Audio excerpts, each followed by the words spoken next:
But earnings season, that is set to kick off this week, and Goldman Sachs is predicting it could be one of the worst quarters since the pandemic. The sentiment on Wall Street is overall bearish, with analysts predicting that the season could end in an earnings recession. What that means, with Yahoo Finance's Myles Udland, who joins us now to explain this more. So Myles, what does an earnings recession look like from the perspective of Goldman? Well, when you look at the data on an earnings recession, since we don't have to wait for the NBER to call it, you can say 2 consecutive quarters of earnings going down year over year brings you into an earnings recession. And I think technically you would say we are in one now, or rather it has already happened because we are about to have first quarter earnings results roll in. And of course, we are already in the second quarter. So FactSet data shows a 6.8% likely, a 6.8% drop in year over year earnings during the first quarter. That comes after a 4.6% drop in the fourth quarter of last year and an expected 4.6% drop in the second quarter of this year. So we're looking at 3 straight quarters of earnings going down year over year.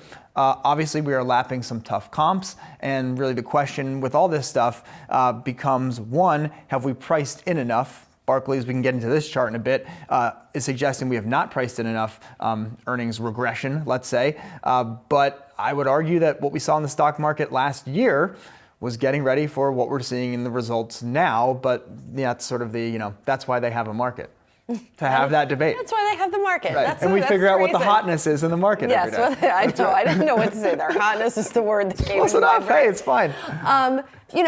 As we like to say, though, when you look at earnings, like companies beat estimates by and large, right? So maybe we're not going to get that 6.8% drop, but it's unlikely that we would see enough of a beat that you would erase that decline entirely. Well, so what's interesting about that dynamic is you can, this is the top-down estimate of, macro strategists who look at the S&P. They say, what is the S&P 500 going to earn on a per-share basis, divided by 500? But on the individual company level, you're right. The point of management of the earnings number is to cut it aggressively as you go. You go to an investor day, which Sazi always loves to talk about. It's like, what do you do at an investor day? You socialize bad numbers are coming. Then when the bad numbers come, you beat them by a penny, so it actually turns into a good number. So part of what I think FactSet's data, and really what strategists are trying to figure out now, is how low do we have to go to find the level at which companies will actually report this? So there's kind of a 2-step dance here, and then you get into the actual fund manager side of it.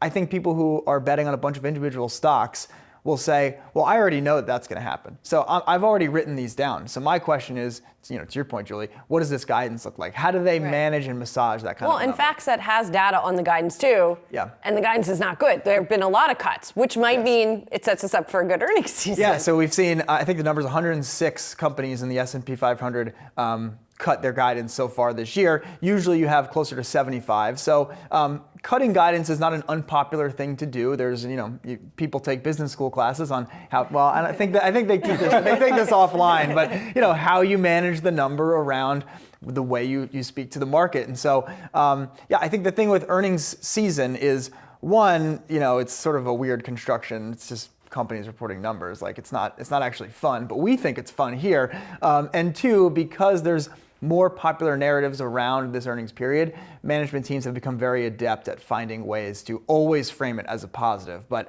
I think you kind of look at the numbers we're heading into this year, and it's going to be hard to say that corporate earnings are up and to the right. Yeah, look, I think it's fun. It's like a head in front of fire hose type of situation 4 times a year. And we get it time and time again. That's right. And if you're not excited about this, then you're not in the right business. There you go. Plenty of other news out there, folks. That's a very good point. There you go. All right. Everything on the business of sandbagging, it sounds like. That's right. Myles, thanks so much for bringing that down. My handicap's up to date, though. Don't worry about that. Don't worry about that.